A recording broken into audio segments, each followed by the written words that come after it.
After breakfast on day 25, Sparrow's sister checked her fishing basket and was surprised to find a few small fish and 2 plump crabs. Overall, the catch was quite good. She brought them back to camp and grilled them over the fire, and the roasted crabs were delightfully crunchy. At dusk, she also caught several frogs by the creek, not letting any source of protein go to waste. By day 28, she checked her traps and found something substantial pressed under one. To her surprise, it was a large rat, big enough for a hearty meal. With her protein intake replenished, Sparrow's sister felt invigorated and decided to weave a larger fishing basket to increase her chances of catching fish. Collecting the vines alone took an entire day. The next morning, while exploring, she found a cluster fig tree with many ripe fruits. Unexpectedly, they tasted very good, similar to figs. Just this one tree had dozens of fruits, enough to sustain her for the next few days. After breakfast, she began weaving an extra-large fishing basket, believing that a larger size would catch more fish. It took over 5 hours to complete, and then she carried it to the river and set it up under a large rock. On the 31st day, she wove another basket with vines.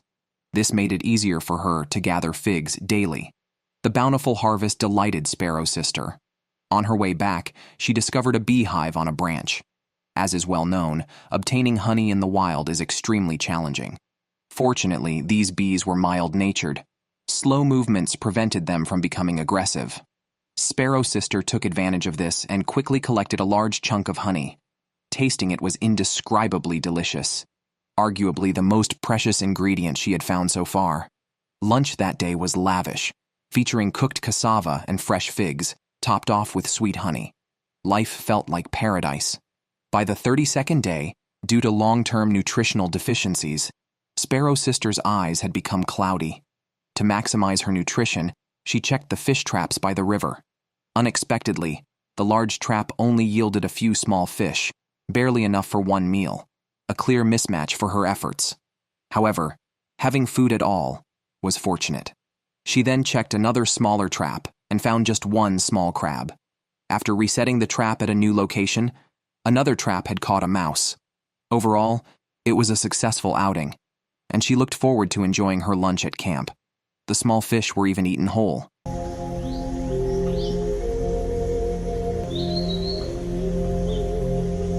今天的早餐就是这几条鱼、螃蟹。On the 33rd day, sensing her menstrual period approaching, Sparrow's sister planned to weave underwear using cotton rope. Initially attempting to weave directly with sticks on the ground proved unsuitable and rough. She then found a bamboo, smoothed its end with a stone, and used it to knit a sweater. This method was effective, and she quickly knitted a small section. Soon, the shape of triangle underwear began to emerge, though she wouldn't finish it today. She returned to her usual spot to pick figs, a stable source of dessert. On her way back, she discovered a strychnine tree. Knowing its potent toxicity, she decided to make a defensive spear. She sharpened a stick over a fire until it carbonized, then sharpened it by the river and applied the deadly sap. This spear added a sense of security to her camp. By the 34th day, Sparrow's sister tested the soaked datura seeds, which were supposedly edible. The taste was terrible, hardly qualifying as food, but she persisted based on knowledge she had read. She bravely finished it all, only to suffer from food poisoning by evening with severe vomiting and diarrhea, almost leading to collapse. She barely made it to the next morning, her body extremely weak. The fish traps provided just enough for survival, catching small things each check. While counting her catch on the ground, a fish escaped, worsening her already dire situation. However, the remaining catch was enough for a meal, which she immediately grilled over a high fire, helping slightly alleviate her symptoms from the plant poisoning. On the 36th day, Sparrow's sister found many raspberries while exploring outside. These served as her dessert. However, they were so sour that they were hard to enjoy. She picked a bunch and brought them back to camp. Since eating them raw was difficult, she cooked the fruits in a pot and added some honey water to reduce the acidity, making them tastier, though not very appealing to look at. After about half an hour, dinner was ready. It tasted better than it looked, somewhat sweet like millet porridge. After lunch, she decided to improve her shelter by cleaning up debris, dismantling the old stove, and transporting mud from the river to even out the floor, refreshing the cabin. The next day, Sparrow Sister went to the river to check her fishing trap. Due to rising water levels, she had a good catch of 5 medium-sized tilapia. With food in her pocket, she finished knitting a sweater she had started, occasionally burning off lint with fire. In half an hour, she completed a makeshift bikini, bringing a sense of returning to civilization. She then wove a mat for her bed, making it much more comfortable, and built a ladder for easier access. Her shelter gradually improved. By the 39th day, lunch was several small catfish, a rare source of protein for her. While exploring around the camp, she found an injured bird on the ground, apparently fallen from a tree. She took it back to camp, dried its feathers by the fire, and planned to raise it as a pet if it survived the night, or use it for protein otherwise. To clean her greasy hair, Sparrow Sister washed it with ash water every week, which was effective but irritating to the scalp. After trying to dry her hair by the fire, she lost a clump of hair, worrying about potential baldness due to salt deficiency and her emaciated condition. To prepare for her menstrual period, she made a sanitary pad using moss, absorbent bark, cotton from wood, and palm bark for wrapping. She sterilized these materials in a jar, dried them slightly, layered them, added ash for better absorption, and wrapped them with palm bark. She tested the makeshift pad with warm water. Though crude, it was somewhat effective, though she worried about discomfort. Another night passed, and Sparrow Sister found a surprisingly large catch of fish the next day. Returning to camp, she ate some bland wild vegetables and roasted catfish, which lacked flavor due to no salt. Concerned about her worsening health from the lack of salt, she thought of extracting nitrates from her feces and urine. However, finding the pit cleaned out by animals, she had to consider other solutions.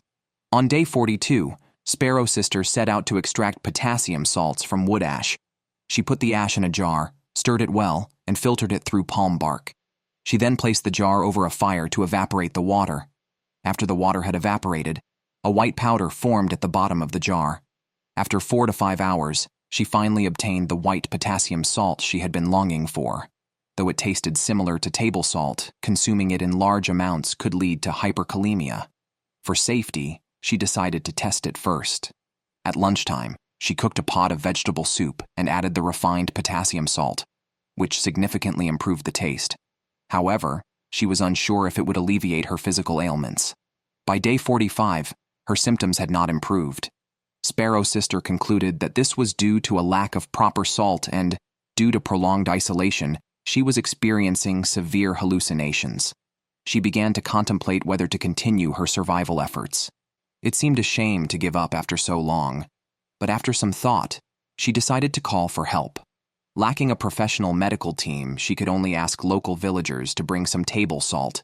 With the addition of dietary salt, her symptoms were likely to improve. However, obtaining the salt required crossing a high mountain and trekking 5 kilometers, a path where getting lost was easy. She used a drone to confirm her bearings, then planned to rest overnight. On day 46, Sparrow Sister put on her grass shoes, took her satellite phone and power bank, and started a long trek through the jungle, collecting useful materials along the way. What should have been a 3-hour walk took over 5 hours. She reached her destination in the afternoon and successfully obtained table salt from under a tree. However, she had no time to celebrate and had to hurry back to camp before dark. En route, she stepped on something and discovered a gun. On closer inspection, things seemed amiss. She dug it out with her hands and found it was an automatic rifle. The sudden discovery frightened her, as the presence of a gun usually indicated a battlefield. There was a risk of stepping on a landmine. The gun was rusty and unusable. Sparrow Sister determined it was likely a relic from a past war. However, the gun's parts could be useful for her, possibly to make a field knife later. After more than 3 hours of trekking, she returned to camp just before dark, but one of her grass shoes was ruined. On day 47, she picked some wood ear mushrooms for breakfast. Cooking with table salt this time, the taste improved significantly. She hoped this would help her body recover. Sparrow Sister removed a part from the gun to make a small knife. She used a stone to smooth the metal piece, then heated it in charcoal until it was red hot. To prevent the blade from shattering during quenching, she added some clay to the water. After reaching the right temperature, she quenched the red-hot metal in the muddy water. She then continued to grind it until it was sharp. Sparrow Sister successfully entered the Iron Age with her new tool. On day 49, Sparrow Sister had a good catch. She caught 4 or 5 plump tilapia. She also saved the fish guts to use as bait for mouse traps. Back at camp, she cooked the fish in a pot. With the addition of salt, the fish tasted even better. This added a bit of protein to her diet. Sparrow Sister then started making a knife. She first dug up some clay to form a mold. She carved a piece of wood into the shape of a small knife and placed it in the mold, covering it with another layer of clay to seal it. Melting the found gun parts would be a big job. She needed to build a furnace and make charcoal. Since fetching wood was a long trek, she wisely built the furnace halfway up the mountain. After selecting the location, she dug a deep pit and mixed mud with water from the riverbank, a tiring process. After building the base, she lit a fire to dry the foundation. The next morning, breakfast was simple: roasted mouse flavored with luzi leaves, which added a spicy taste to the cooked meat. It was a hearty meal. Today, Sparrow Sister collected dry wood in the jungle to prepare for making charcoal. She cut the wood to the right length and arranged it in a cone shape on the ground. She covered the wood with mud, lit it with a spark, and as the temperature rose, the exterior hardened. When the time was right, she sealed the top with mud. After burning for a day and a night, the wood turned into usable charcoal. By day 52, Sparrow Sister was getting used to jungle life and discovered a new delicacy. She collected tasty spiders on branches and returned to camp. She roasted the spiders in a bowl until they were golden brown and surprisingly tasty when bitten into. While waiting for the charcoal to form, she started building the furnace, stacking mud gradually. She used a perforated brick for the middle section and continued stacking until it reached the desired height. During this wait, she also planned to make a bellows for easier firing. She constructed a cross-shaped frame from branches, secured it, and surrounded it with mud to ensure the bellows would work.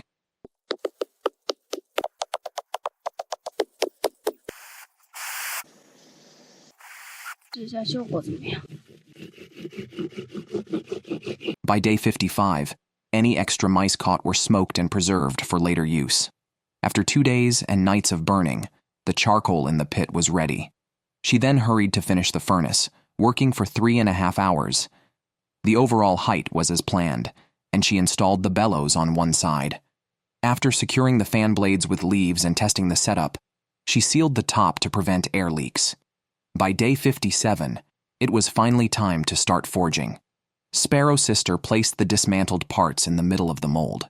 Through a gap above the mold, the molten iron would flow smoothly into it, forming a field knife. She then put the mold into the furnace, added charcoal, and began the intense heating process. It was crucial to maintain the fire consistently and monitor the situation at all times. She kept the fire burning all day until nightfall, by which time Sparrow Sister was exhausted. However, by then, the charcoal had completely burned out. Unsure of success, she eagerly checked the next morning, only to find that the furnace had burst open. The parts on top had not melted due to insufficient temperature. Sparrow Sister concluded that the lack of charcoal was to blame. The disappointing outcome was difficult to accept, leaving her quite disheartened. Additionally, her physical condition was poor, her skin lacking elasticity. Frustrated, Sparrow Sister decided to dismantle the furnace. The failed iron casting deeply affected her, and she spent the entire day lying in camp. By day 60, after a night of deep reflection, Sparrow Sister's mindset gradually stabilized. Since the casting method was ineffective, she decided to try the most primitive method, flattening the found gun barrel by hammering it. She believed that continuous hammering would eventually create a field knife. Confident in her new plan, she took action again.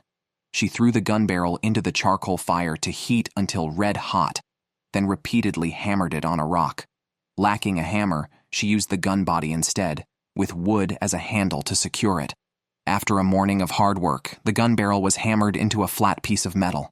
Sparrow Sister was exhausted, and her hands were burned by the high heat, only slightly relieved by applying clay. To conserve the little remaining charcoal until nightfall, Sparrow Sister kept working. By day 61, the basic shape of the field knife was finally achieved. Now it only needed to be sharpened. However, her palms were swollen, likely from the previous day's ironwork, and her eyes were also swelling, a condition that could easily affect her work progress if untreated. Thus, she went out to find some medicinal herbs.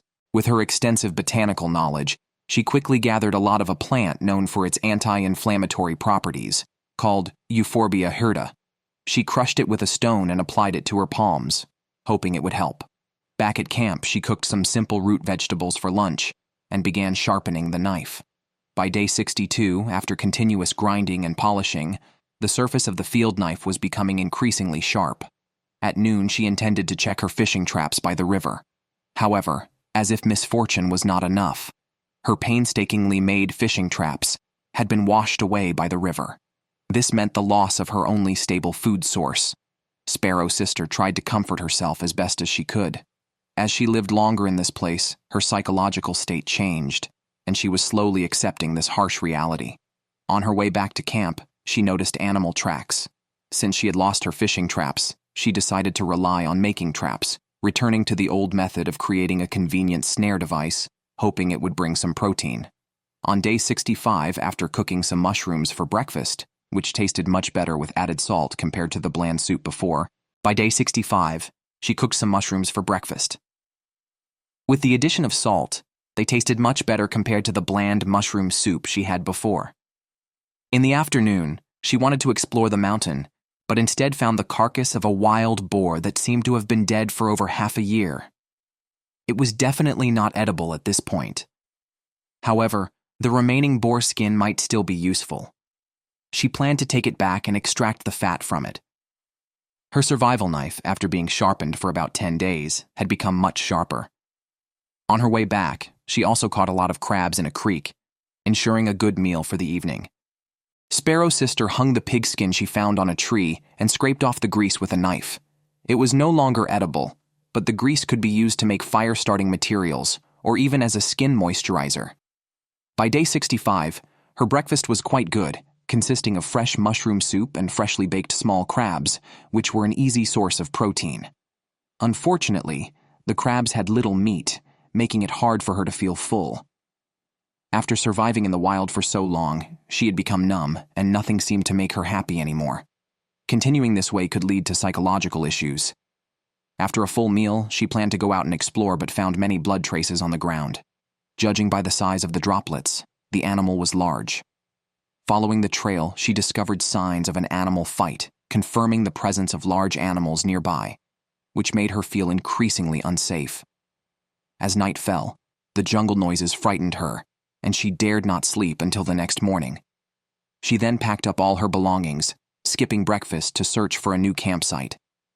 Heading up the mountain, it began to rain heavily by noon, and walking barefoot for a long time, she accidentally cut her foot on a stone. To avoid hindering her movements, she decided to return to camp and wait for a sunny day to search for a new location. With the rainy day at hand, she decided to finish making the soap she had started earlier. Making soap in the wild was simple. She mixed lye with water, filtered impurities through palm bark, and used the fat from the pigskin, which she melted in a jar over heat. The aroma was irresistible, and she couldn't help but take a few sips. She then mixed the lye into the melted fat, stirring until it thickened, added some herbal juice for flavor, and finally packed the soap into leaves to cool. In a few days, it would have a very smooth surface and be ready for use. By day 66, Sparrow Sister had soaked the collected pigskin in lye and carefully cleaned off the fat to facilitate its use in crafting. Today's task was to start knitting the sweater she had always wanted to make using rope. She first knitted the limbs and then connected them to the body. This task tested her patience greatly. After 2 days of continuous knitting, the sweater was finally complete and fit surprisingly well, allowing freedom of movement. With this sturdy and durable sweater, she no longer had to worry about scratches from tree branches. Lunch was modest, with just some palm heart and 2 stored catfish, providing a slight energy boost. By the 68th day, Sparrow Sister realized she needed shoes to go with her clothes. She began working with a rotting boar hide to make a pair of shoes. Unfortunately, the material was limited, so she focused on crafting sturdy soles. After measuring her feet for size, she punched holes, threaded them, and secured the bindings. For the insufficient parts, she used cotton rope to complete them. After over 3 hours of continuous work, she successfully made a pair of simple pigskin slippers. She quickly tried them on, caring little for comfort as long as her feet were protected. As night fell, her outfit was complete, and she planned to move her camp the next morning. On the 69th day, before moving, Sparrow Sister decided to treat herself to a feast.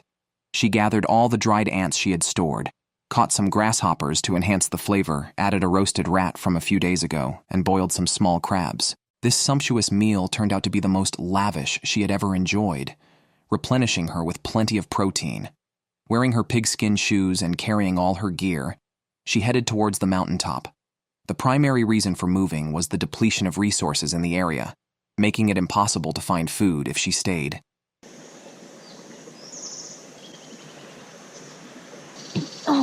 刚才摔了一跤，把这个给劈摔破了。听人说，人生3大苦：撑船、打铁、磨豆腐。 Unexpectedly, a heavy rain began soon after she started her trek. Forced by the weather, she found shelter under a large tree where she quickly built a small fire and spent the night curled up at its base. By the 70th day, she had found a suitable spot to build a shelter. The location was flat, sunny, and surrounded by trees, ideal for setting up a frame. Not far below was a stream, convenient for fetching water. Knowing the shelter couldn't be built in a day or two, she found a nearby cliff for rain shelter. With time pressing, she cleaned the ground, cut 2 wooden sticks for the main frame, and raised her bed 1.5 meters off the ground to protect against wild animals. She spent the night under the cliff. The next morning, Sparrow Sister began gathering materials to make a single bed. For easy access, she first made a simple ladder from a tree trunk, securing it to another trunk for convenience. The bed surface was made by tying vines together. That night, she finally slept on her bed. By the 75th day, her lack of human interaction had left Sparrow Sister silent and in poor spirits. To cook and boil water more efficiently, she dug 2 deep pits in the ground, connecting them to make a dual-purpose fire pit. Exhausted from these tasks and suffering from malnutrition, she felt weak and dizzy.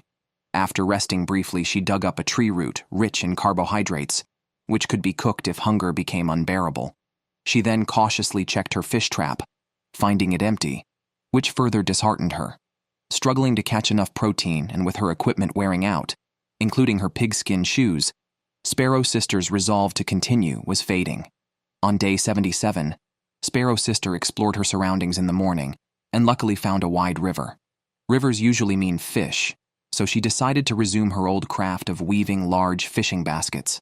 She had found many bamboo plants on the mountain, providing new materials for her work. She cut the bamboo into strips of equal width and began weaving while sitting on the ground. This task would take at least 2 days. She planned to take it step by step. Initially, she wanted to go out to find some food, but after only a few steps, she felt very breathless and struggled to breathe several times. Her pale complexion indicated her poor health. Without protein, she boiled some tree roots to stave off hunger. The taste was decent, but her appetite was decreasing. Sparrow Sister was also ready to leave at any moment. By day 79, when she checked the fishing basket, she was surprised to find 2 medium-sized catfish inside. Having starved for so long, she was finally able to eat meat. She took them back to camp, cooked them in a pot, and ingested protein, which slightly improved her condition. The energy boost gave her the strength to work. Since the roof she had built previously was now leaking, she gathered banana leaves to lay on the roof as tiles. She would have to wait for rain to see if it worked. By day 80, as her skin condition worsened, Sparrow Sister sped up the weaving of the fish basket, working from day until night. The basic shape was finally complete. The next day, she continued to reinforce it around the edges to ensure it was tightly sealed. After 2 days of weaving, the large fishing basket was finally ready on day 82. To see how big it was, one could watch Sparrow Sister crawl inside it. She then took it to the river, placed a stone in it, and threw it into the water. On day 84, she first checked the fishing basket in the creek in the morning and unexpectedly caught 4 small fish, enough for a meal. After eating lunch back at camp, she went to the river with high hopes for the large basket. However, when she pulled it up, it was empty, which was quite illogical. Since she couldn't catch any protein, She returned to camp and started making mosquito coils. The fuzzy material was actually herbal leaves. Burning them could help repel mosquitoes. Sparrow Sister wrapped them in bark and sealed them with tree resin, creating several convenient mosquito coils. After finishing, she caught several crabs at the creek, which unsurprisingly became her dinner. On day 85, checking the river fishing basket yielded no catch. Sparrow Sister determined that the gaps in the basket were too large, allowing fish to escape after entering. She found some bamboo strips to reinforce it, ensuring everything was secure before setting it back up. Besides catching fish daily, Sparrow Sister also set up many bamboo tube traps around the camp. These traps, quick and easy to make, were set up to catch any small animals that passed by, creating a trap network around the camp. Now, she just had to wait and see if any rats would be caught. On day 86, Sparrow Sister checked her traps but found nothing. She had to eat some tree roots for breakfast. However, when she went to check her fishing basket, she surprisingly caught several big fish. Upon taking them out, she found 5 large fish, a significant catch that she could hardly believe. After calming herself, she couldn't help but cry, feeling that her days of hardship were worth it. She cleaned the fish by the creek, using the innards as bait to catch rats. She then quickly built a smoking rack with branches and smoked the cleaned fish. With these 5 fish, she had enough food for the week. For dinner, she enjoyed a good meal of roasted fish, indulging herself after many hungry days. After dinner, she chewed on 2 palm roots. The fish bones were not wasted either. She turned them into a delicious treat by placing them in the charcoal fire. She also used the removed fish innards to bait traps. By day 87, the rat traps had proven useful. However, Sparrow Sister did not rush to eat the rat meat. Instead, she threw it into the water to rot, using it as bait to catch catfish. During her spare time, she quickly made a bow and arrows from bamboo. After testing their elasticity, she found the results satisfactory. She then found some straight branches, roasted them over the fire, peeled off the bark, and sharpened the tips. Lastly, she tied feathers to the arrows with thin rope, producing 2 arrows. She tested them outside, and they seemed quite powerful. By day 91, her condition worsened due to a palm cut while weaving the fishing basket. Lacking sufficient nutrients, her wound was slow to heal, leading her to despair. Unexpectedly, her traps caught many rats this time, with almost all her equipment proving useful. She caught several rats, but did not celebrate. Instead, she quietly returned to camp to process the rat meat, smoking it over the fire. There was too much meat to eat in one sitting, so she stored the leftovers in a basket. The following days felt longer as Sparrow Sister grew increasingly bored, often lying in camp lost in thought. She felt staying longer was meaningless after so many days alone. She was strong, but the solitude began to wear on her, and she started to cry. After so many days in the jungle, she had never felt so broken. She applied some herbs to her wound, but they did not help. The pain was severe. She felt ill and decided not to struggle anymore. What difference would 100 days make? She decided to leave. On day 94, Sparrow Sister packed her belongings and dug up the clothes she had buried over 3 months ago. Her belt had tightened by several notches. She left all her crafted equipment under a tree covered in vines, a tree that lived a tough but strong life. After saying goodbye to her cabin, which had been her companion for so long, Sparrow Sister finally returned to human society. Although she did not reach her intended goal, surviving so long in such conditions was proof of her strength to her audience.